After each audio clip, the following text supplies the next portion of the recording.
Hello everyone, কেমন আছো তোমরা সবাই? আমি কণিকা, আমি অনেক ভালো আছি। আবারও আরেকটা নতুন ভিডিও তোমাদের সাথে শেয়ার করতে চলে এলাম ইটালির। আজকে তোমাদের সাথে শেয়ার করতে চলেছি ইটালির সরস্বতী পুজো। কেমন করে আমরা ইটালিতে সরস্বতী পুজো আনন্দ করলাম সেটাই তোমাদের সাথে শেয়ার করতে চলেছি। অ্যাকচুয়ালি আমরা ইন্ডিয়াতে যেরকম সরস্বতী পুজো আনন্দ করেছি, এরকমভাবে তো আর বাচ্চারা সেরকমভাবে আনন্দ করতে এখানে পারে না।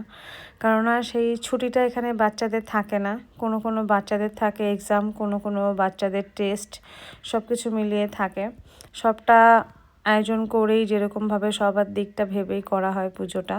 একটু বেলা করেই করা হয়, কেননা কোনো কোনো বাচ্চারা আছে যে যারা স্কুল থেকে হাফ টাইম 11টার সময় করে, যেহেতু স্কুলটা এখানে অনেক সকালেই শুরু হয়ে যায়, সেই জন্য স্কুল টাইমটার থেকে অনেকে ব্রেক টাইম নিয়ে তারপরে আসে, সেই জন্য একটু লেট করে পুজোটা শুরু হয়। এখন বেলা বাজে প্রায় 12টা, এখন স্টার্ট হচ্ছে এখানে পুজো। এই যে সবাই এক এক রকমভাবে আয়োজন করছে। আমি ফুলটা কালকে সন্ধেবেলায় দিয়ে গেছিলাম, যাতে কিনা মেলাটা তাড়াতাড়ি গাঁথা হতে পারে, কারণ আমার বাড়ি মন্দিরটা থেকে একটু দূরে, আমার আসতে একটু লেট হয়ে যায়। সেই কারণের জন্য আমি সন্ধেবেলায় কালকে দিয়ে গেছি, আমি আসতে পারিনি। তো বাচ্চাদের স্কুল থেকে নিয়ে আমি চলে এসেছি মন্দিরে। তো সরস্বতী পুজোটা একটা আলাদা অনুভূতি, তাই না? যেটা আমরা ছোটোবেলায় কাটিয়েছি, সেইভাবে আর এখানের বাচ্চারা কাটাতে পারে কোথায় বলো? সেজন্য যতটুকুই আনন্দ তাদেরকে দেওয়া যায়, চেষ্টা হয় ইউরোপের বুকে থেকেও তাদেরকে যেন অন্তত সরস্বতী পুজোটার একটুখানি আনন্দ, তাদের অনুভূতি দেওয়া যায়। কি বলো?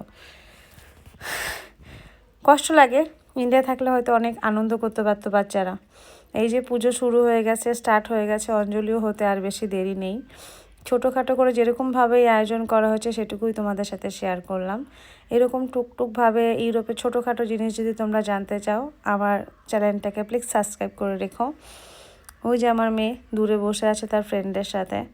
তো কার কার আমার ভিডিও দেখতে ভালো লাগে, যদিও আমি এমন কোনো ভিডিও এখনও ছাড়িনি, তারপরেও যদি ভালো লাগে প্লিজ লাইক করে দেবেন, আর ভিডিওটা অন্যকেও শেয়ার করে দেবেন যারা ইউরোপে এইসব টুকটাক জিনিস দেখতে চায়। আর আমি ডেলি লাইফের মধ্যে একটু চেষ্টা করি ভিডিও ছাড়তে, দুটো ছেলে মেয়ে নিয়ে পারি না, কারণ এখানে সবাই কাজে ব্যস্ত থাকে, তো সবটাই আমাদের উপর থাকে, সেহেতুভাবে সেরকমভাবে ভিডিও ছাড়তে পারি না। তারপরেও তোমরা একটুখানি সাহস জোগালে অবশ্যই চেষ্টা করব। তবে আজকের মতন এই পর্যন্তই। ভালো থেকো তোমরা সবাই, দেখা হবে নেক্সট আরেকটা ভিডিওতে। আজকের মতন টাটা।